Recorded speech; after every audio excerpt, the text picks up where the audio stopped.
So it's great to have you this Sabbath because we have the opportunity to sanctify this place for the Lord. And fact is, what this church is all about and what we're all about is basically God has made you a temple that he dwells in. And as we come collectively, we have temples that make this a temple. And that's why you're vital to this whole journey. This morning, we're going to talk about outlook. And if some of you haven't had the opportunity, the book that I wrote on 8 Secrets to Healthy 100 has a chapter just on outlook, and we give you an opportunity to share it with your friends if you like. And from time to time, we have books out there available for you. But what I want to start with this morning is this picture. No, I don't want that picture. Let me try again. This picture. Let's see. Aha, I got it. Now that picture, it says, is about outlook. Why did we put the picture like that? Why is the guy looking into the sky? Why is he laying on his back? We did it because of Colossians, the 3rd chapter. And from the Message Bible, it says this: don't shuffle around with your eyes to the ground, absorbed with the things right in front of you. Look up. Be alert to what is going on around Christ. That's where the action is. Things need to be seen from his perspective. So outlook this morning is all about how you view life. And it is, what is your perspective on how you see life? In the Old Testament, that's called wisdom. The ability to see through the eyes of God into your world. That's what creates wisdom. So we're going to go to the next slide. And, there we go. So I may have to ask for help. But I'm hitting the clicker, I think, correctly so far. We'll find out. Outlook is how you view the world. So I want to give you a brief illustration of this. About 8 years ago, a young couple who had moved here from China began to study and decided to be baptized into our church. Now, their background was completely different with the Chinese culture and the orientation towards viewing life through the Buddhist frame and vision. So they became radically different. They saw things totally different.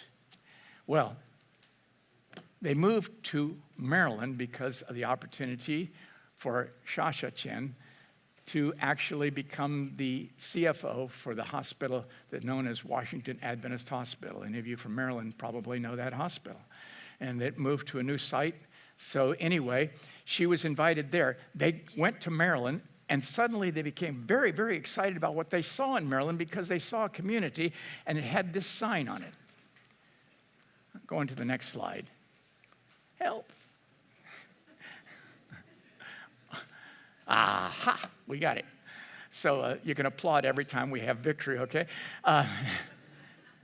This point, they sent me this slide. And they looked at that slide and saw it completely different from what I saw. I had no idea that was in that slide. I couldn't believe it. I understood Bethesda as the place where Jesus did a miracle for the man who'd been waiting by the pool, but I didn't see what they saw. How about you? What do you see? Let me ask you if you see this. Look at the next slide. This is what they saw. All right, look at that. Be the SDA. That's what they saw in that slide. Why? Because their worldview was completely changed. They began to look at life through Jesus Christ and his expression in the Seventh-day Adventist Church. And it began to cause them, they texted me along with this, this could be an Adventist community. I said it really could. No question, but I didn't see it. It was not my orientation. It was not the way I viewed life. You are going to view life and have the outlook on life that is your background, your orientation, but we have a common orientation.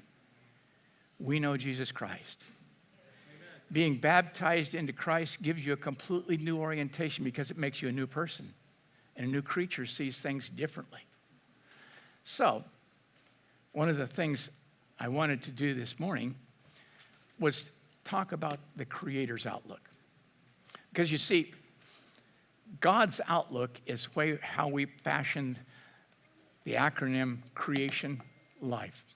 So to live the creation life, you have the opportunity to study the acronym: choice, rest, environment, activity, trust in God, interpersonal relationships, outlook on life. This week, we're at the 7th number, outlook on life.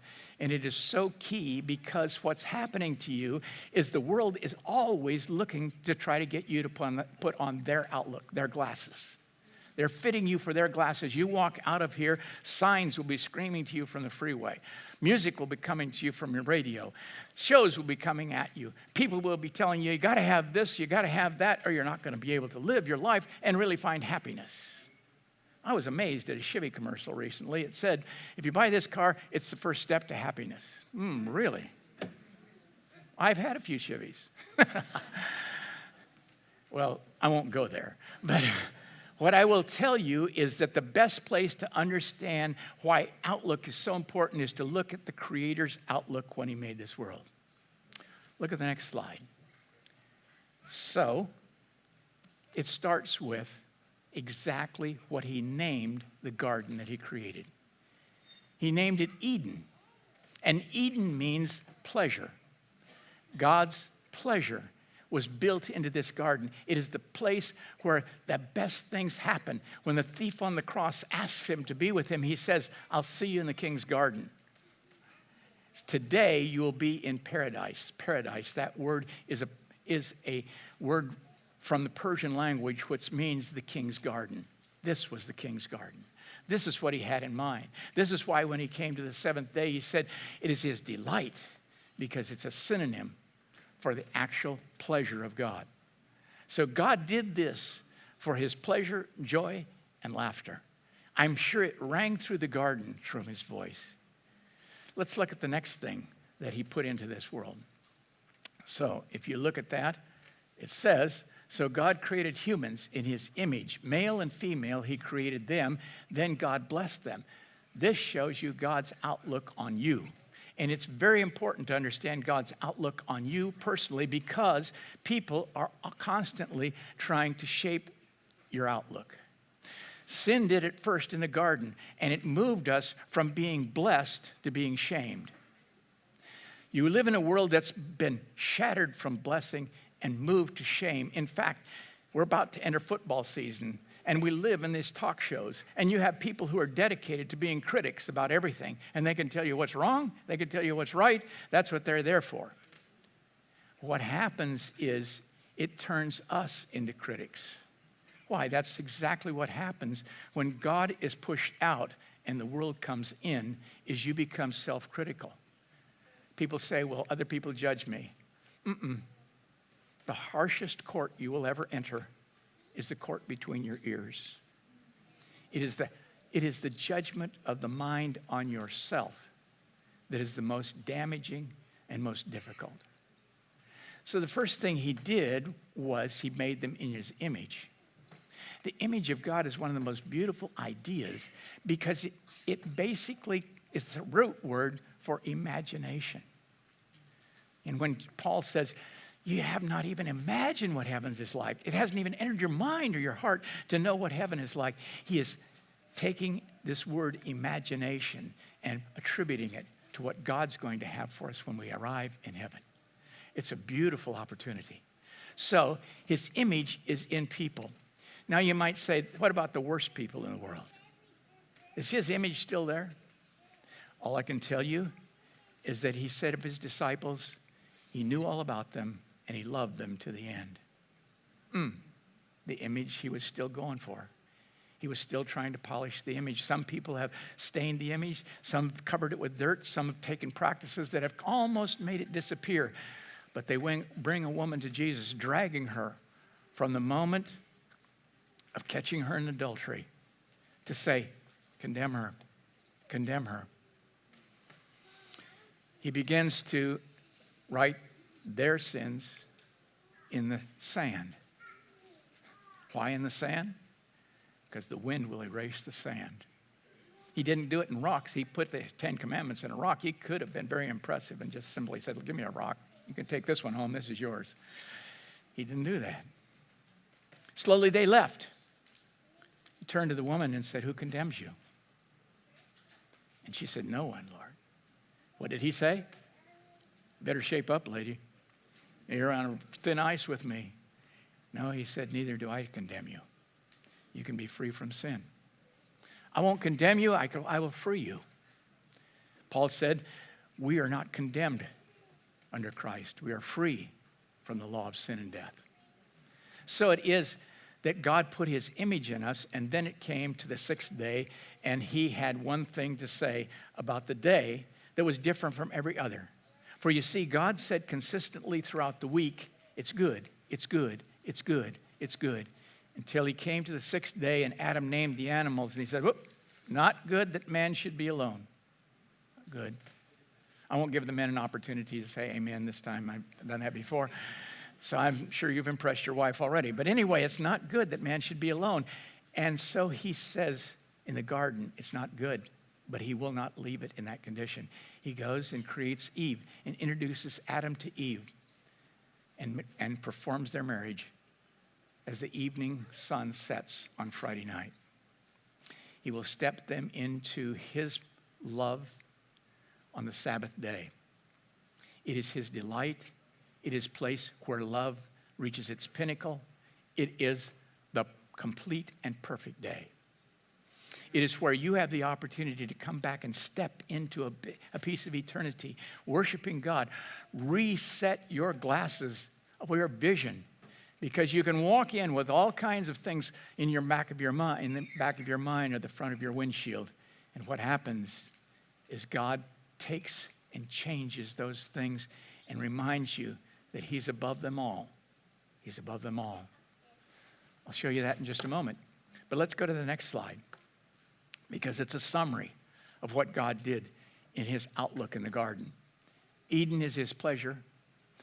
His work is good. He made you for good work. You don't find God on some mountain waiting for people to come worship him, not like Zeus. You don't find him under some tree meditating like Buddha. You find him working. He made work beautiful in a garden of his pleasure. And he wants to work in you and through you if you'll just put your outlook, your vision on him. It is as you visualize Christ that somehow he actualizes his vision within you, and it changes the capacity you have to be able to see your world. You see it differently. So what happens is humans are made in his image. Loneliness is not good. Marriage is very good. Where's the amens on that? I'll give you one more shot. Marriage is very good. Amen. All right, that's much, much better. And then it says, Sabbath is perfect love. Perfect love is so important to us, because he did the day, he blessed it. He gave it rest. He gave you rest on that day. Perfect love casts out fear. Perfect love pulls in rest. He breathed into Adam into life, and then he blessed them into love. And then they celebrated those on Sabbath. It was a marvelous dance of the order of the way he put things together. So it is. I want to go to the next slide, because you don't live in this perfect world. And God, who had a perfect outlook on life, how did he bring it into this perfect world? And how do we live in this perfect world? Well, this imperfect world. How do we live the perfect idea in the imperfect world?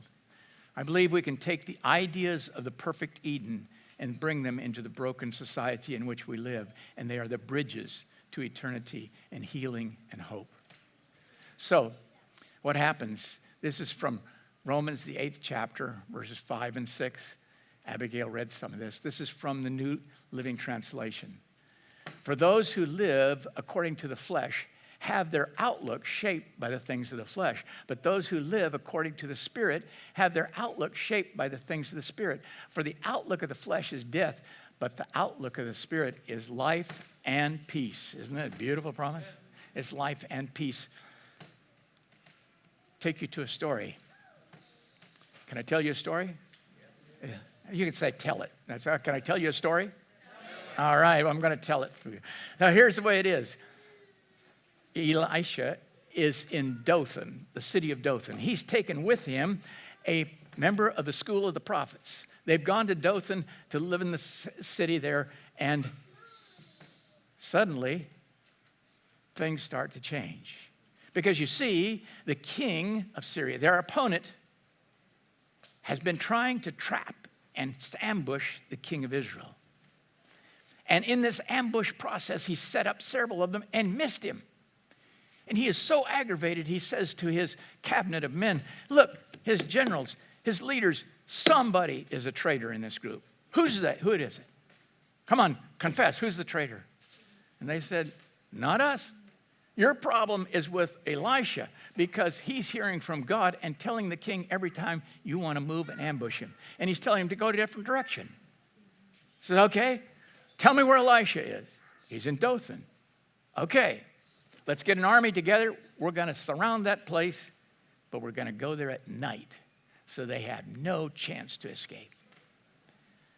So Dothan is sleepily living their life as if nothing was happening, while the whole city is surrounded by a massive army.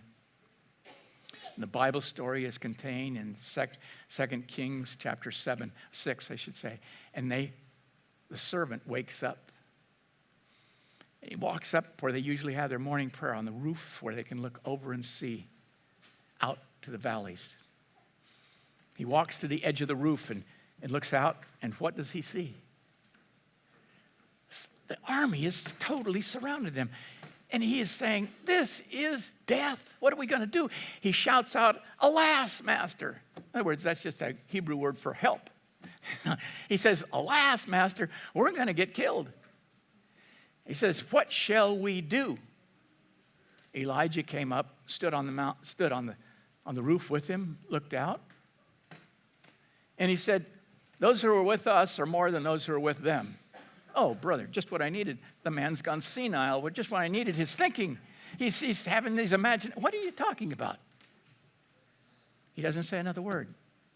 He simply turns and says, Lord, open his eyes.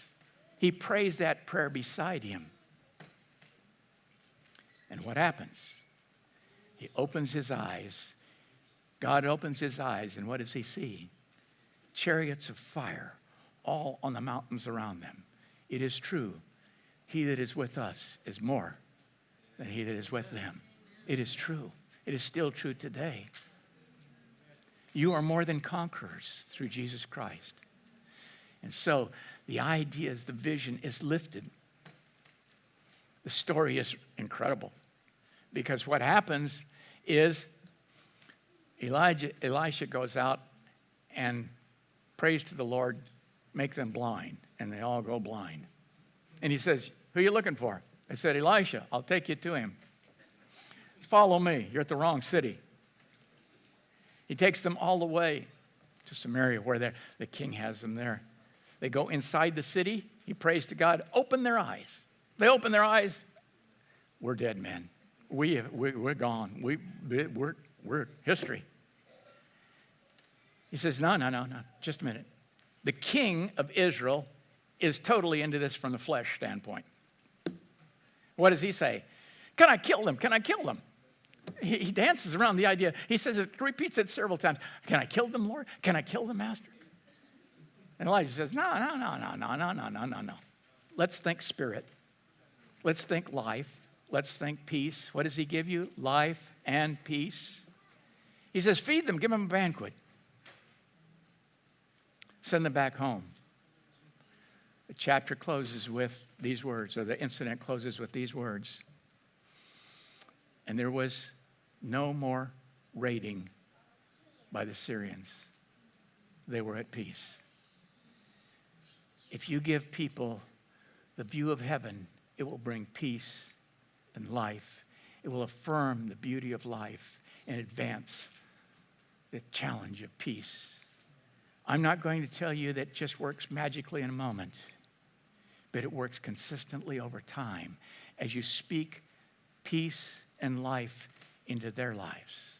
As your vision of what could happen in them is different. As you begin to speak to the good in their life, to the image of God in their life, not the mark of sin, but the image of God.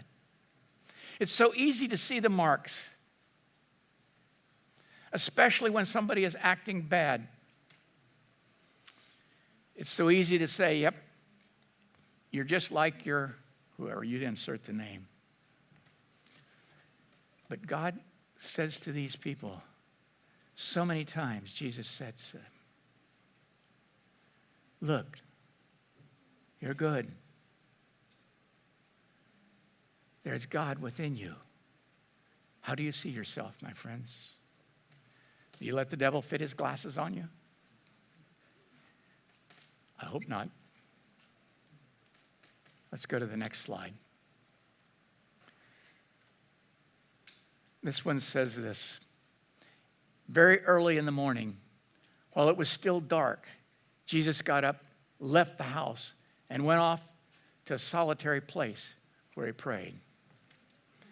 How you start your day, the vision that you have in the morning, the glasses you put on when you begin your day, becomes the key way you see your day, the key way you will see others.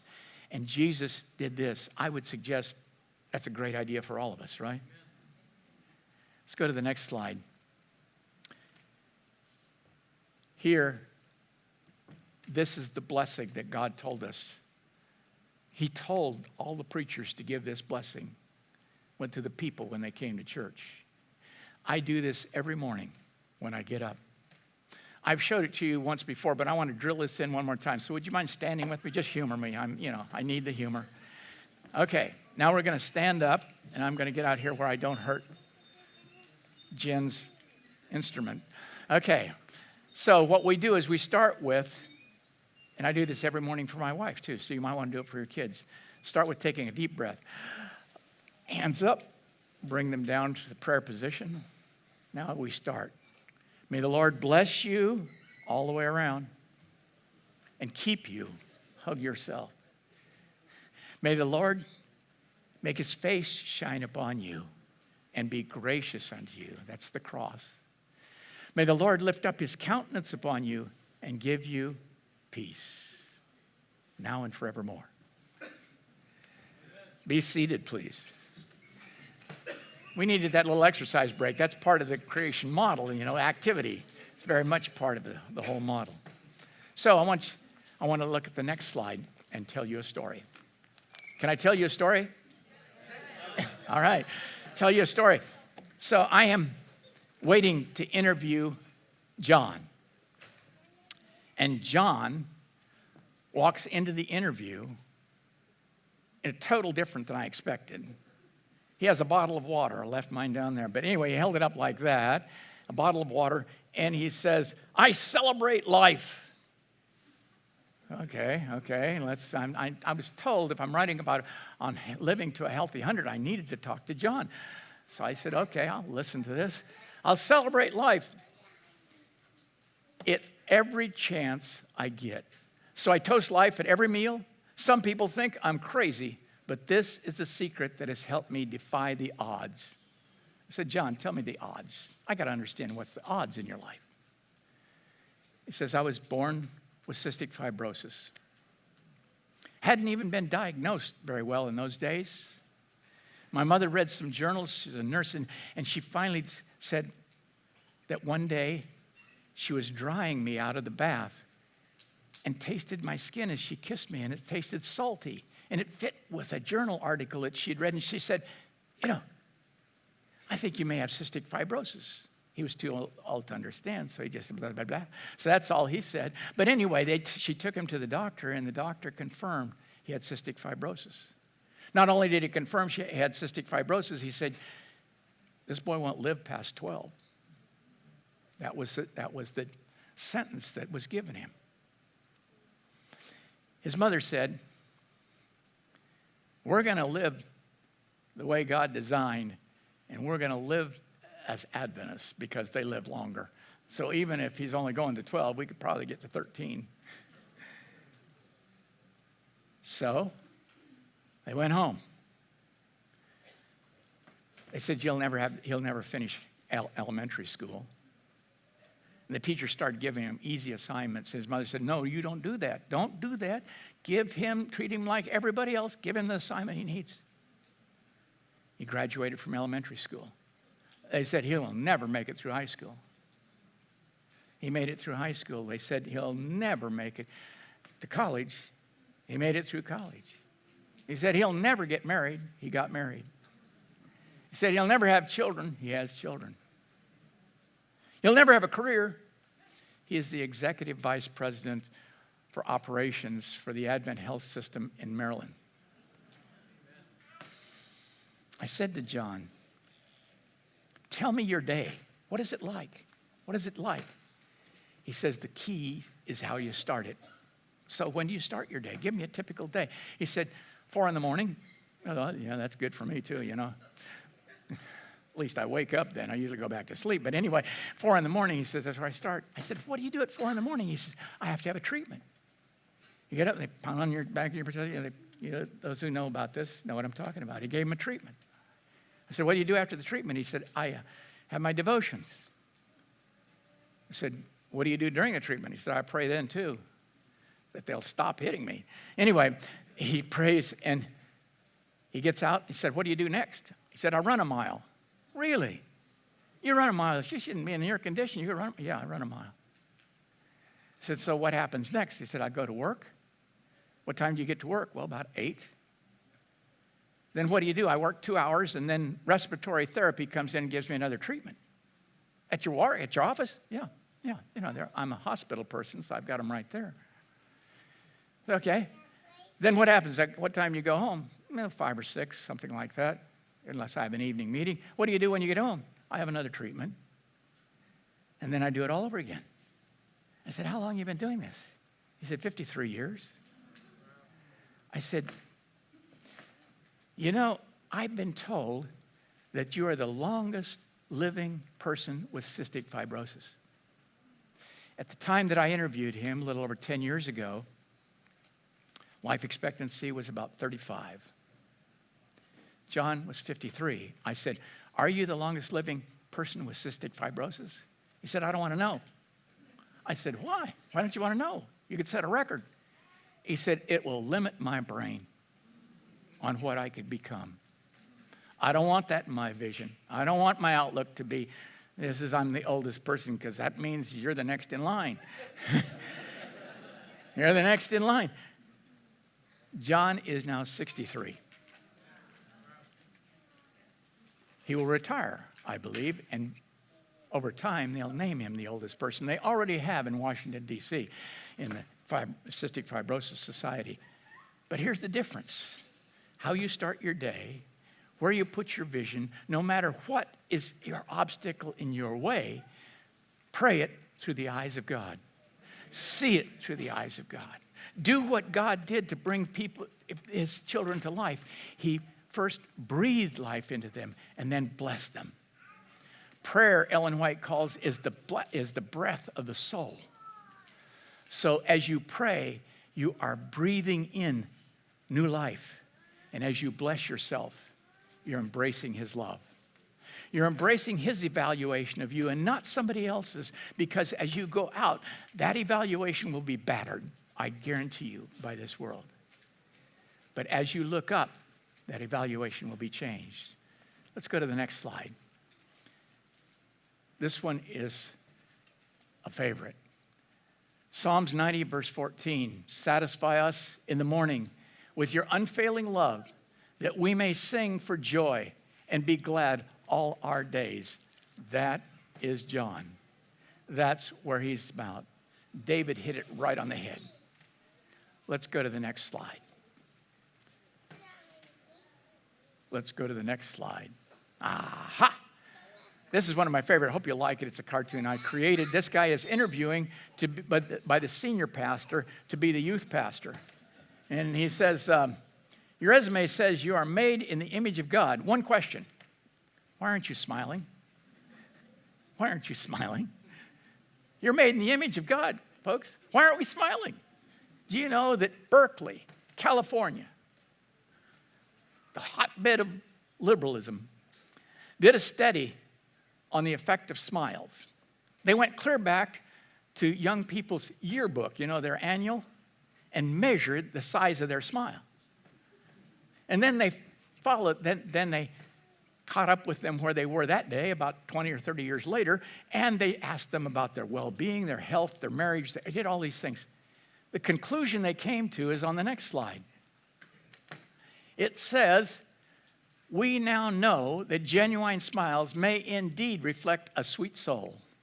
That's a nice thing to say from Berkeley, isn't it? The intensity of a true grin can predict marital happiness, personal well-being, and even longevity. What do you think? Mary Lou, my wife, used to get our kids up every morning with the song, there are many troubles that will burst like bubbles. There are many shadows that will disappear. But you can meet them. Can you finish it? With a smile to greet them. For a smile is better than a frown or tear. You can smile. When you can't say a word, you can smile. When you cannot be heard, you can smile. When it's cloudy or fair, you can smile anytime, anywhere. Because you're made in His image. Because He blessed you with His love. Because His eyes are on you. And as you put your eyes on Him, you have uninterrupted, face-to-face interaction. Turn your eyes upon Jesus. And everything else will change, right? Let's go to the next slide. Can I tell you a story?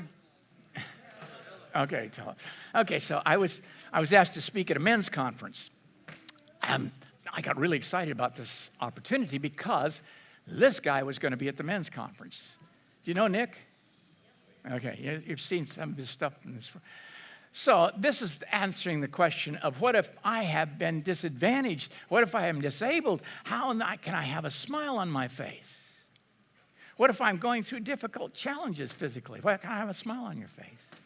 I just invite you to turn over to our elder Michael and watch his smile. He and his wife have coped with this question and come through. Nick doesn't have arms, has one little stubbed foot that's about the size of my hand that he uses, everything he does with it. He's amazing what he can do with it. He has no legs. And yet he wrote the book, Life Without Limits. And he said, I never met a bitter person who was thankful or a thankful person who was bitter. So here we go. The thing that you can learn from Nick is be thankful. So when you get through saying the blessing, thank God for His view of you. Thank God that view is strong enough to keep you from succumbing to the views that other people would have that would take you down. Because God has lifted you up and you've been down on your knees with Him. No one can put you down on the ground anymore. He will lift you higher and higher into His presence. Let's go to the next slide. And as we look there, it's a repeat of what I said before from the Psalms. Go to the next slide, if you will, and we will look at a story. Can I tell you a story?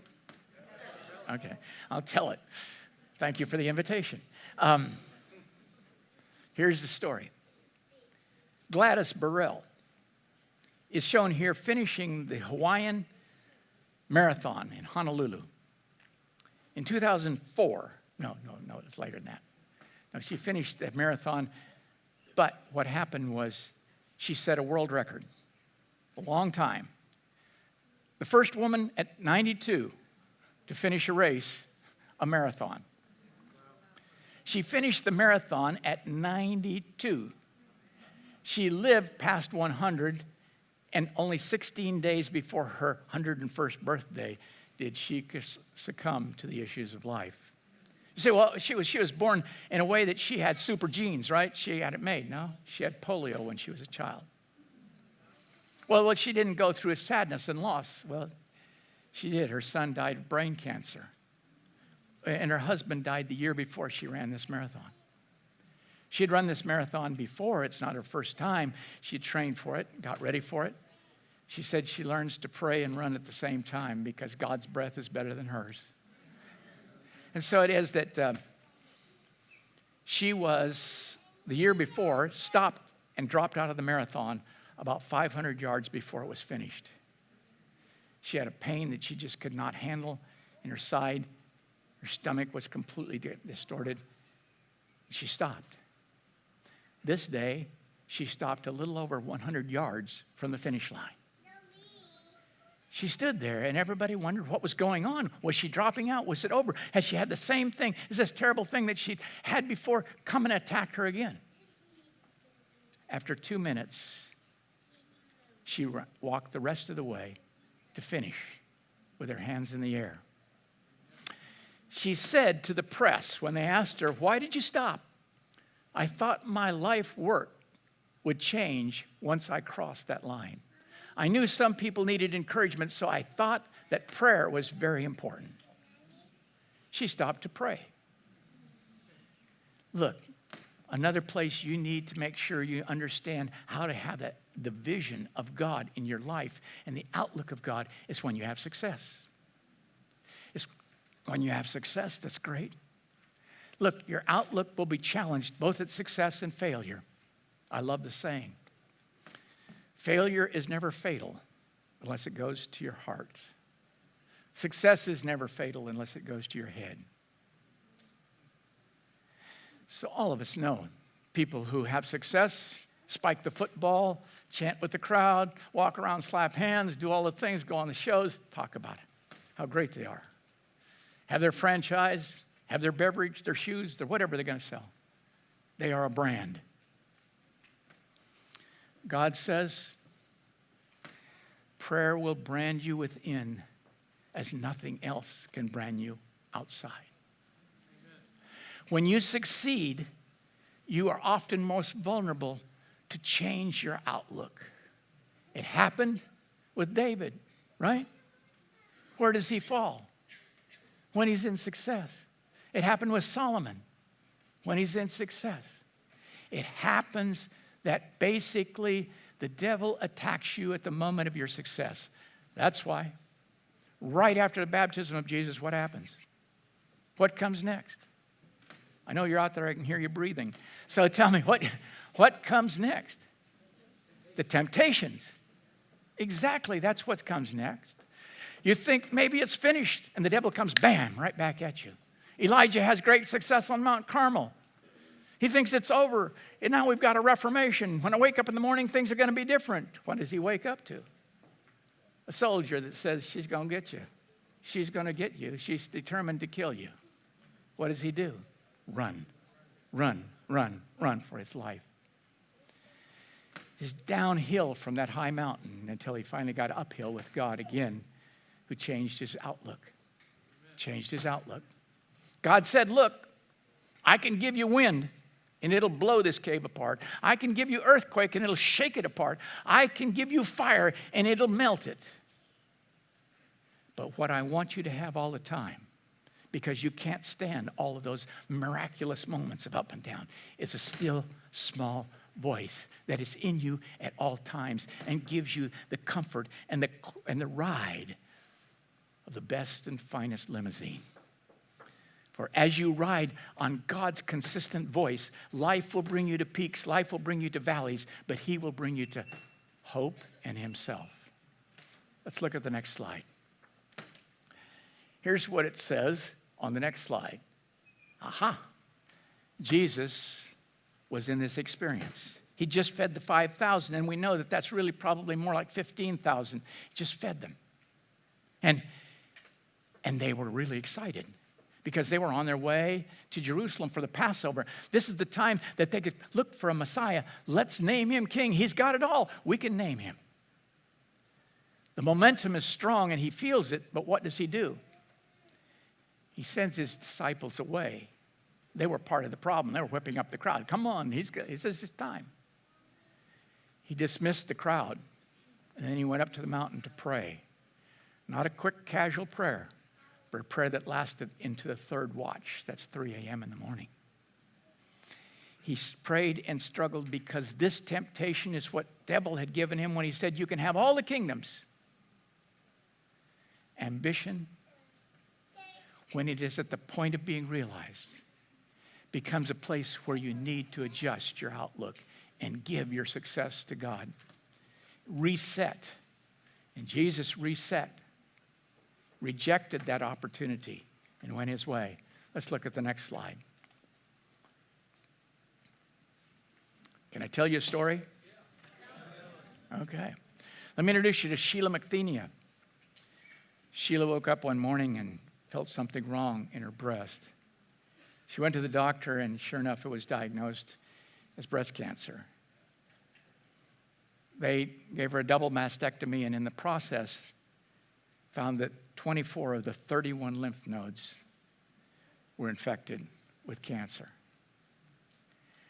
The doctor that was her doctor sat down with her and said, I've got to tell you the facts. I'm a doctor, I've got to tell you the facts. But I don't want you to lose hope. She said to the doctor, I'm afraid to hope. I'm afraid to disappoint my children. I'm afraid to disappoint my husband. I'm afraid to disappoint my church if they start hoping for me. Her doctor said something that a Christian doctor with the right outlook says. She said something you can say to someone who needs hope.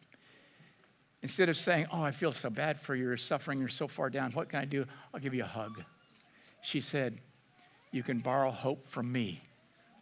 You can borrow hope from me.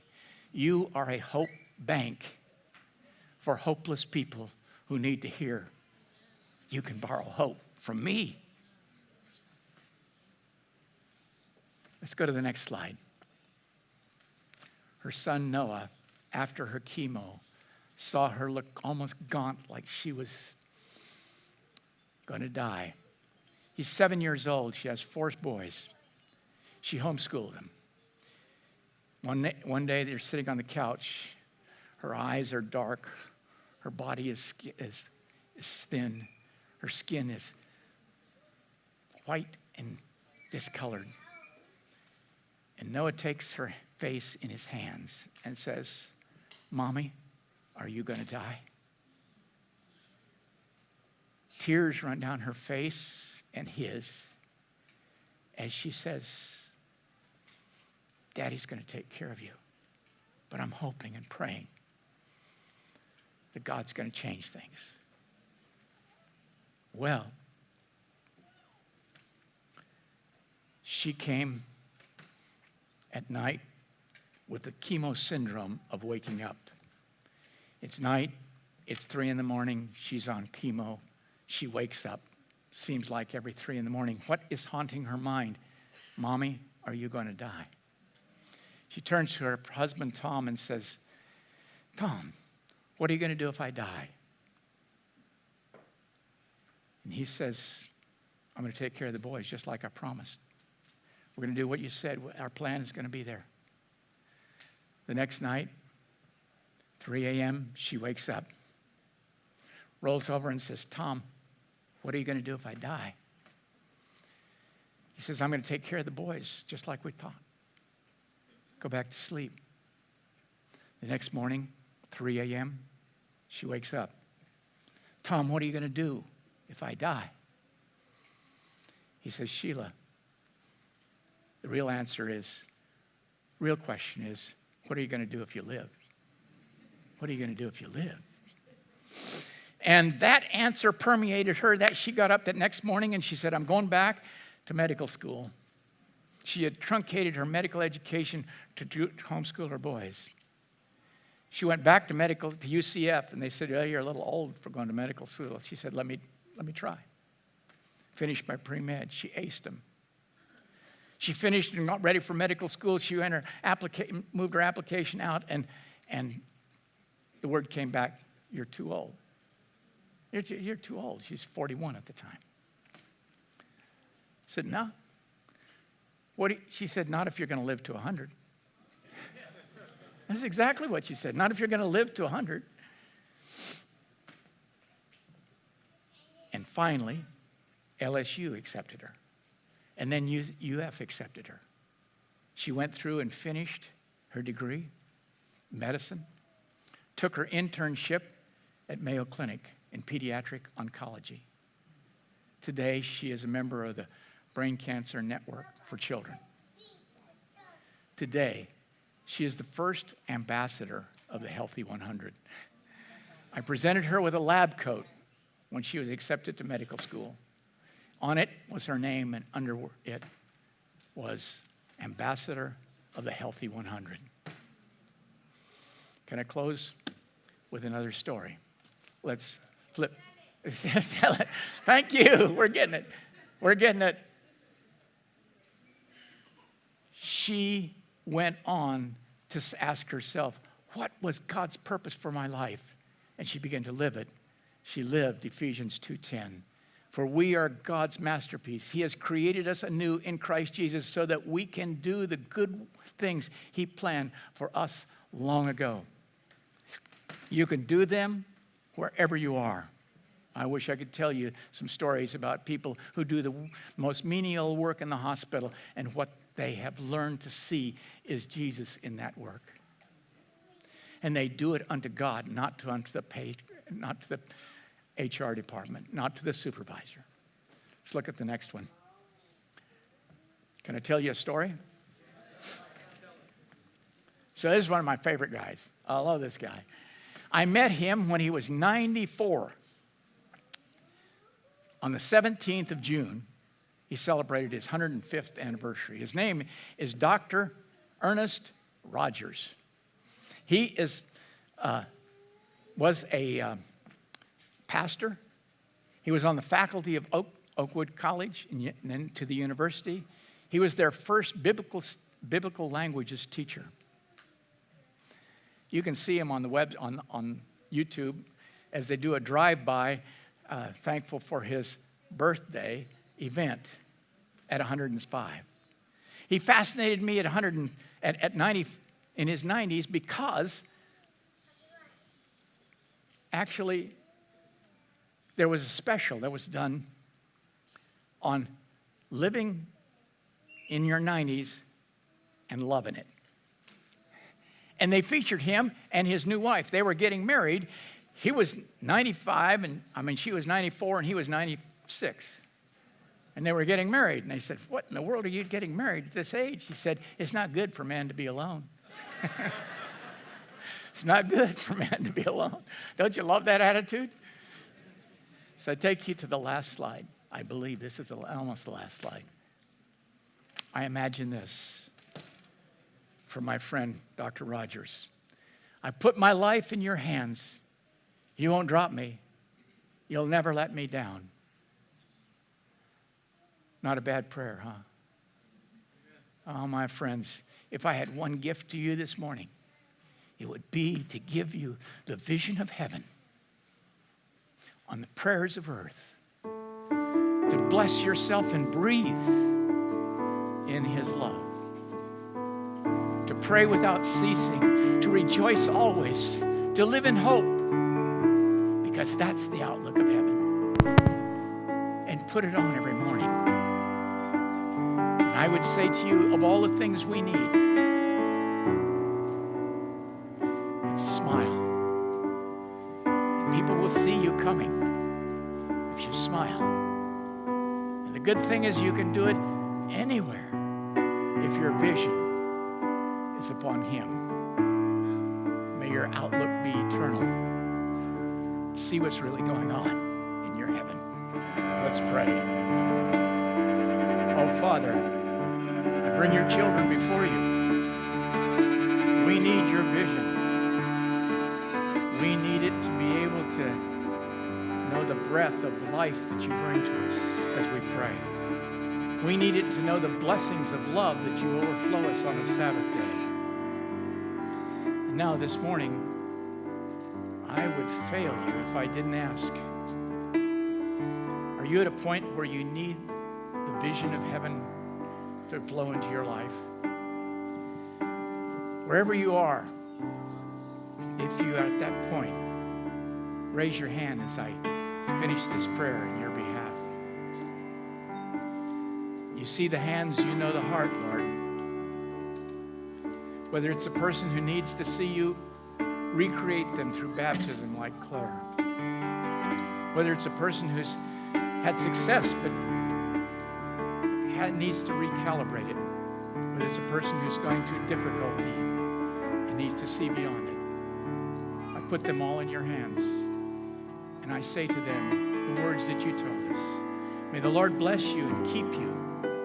May the Lord make his face shine upon you and be gracious unto you. May the Lord lift up his countenance upon you and give you peace, now and forevermore. Amen. I recommend to you 2020 Insight. It's much better than these glasses. Have a great day.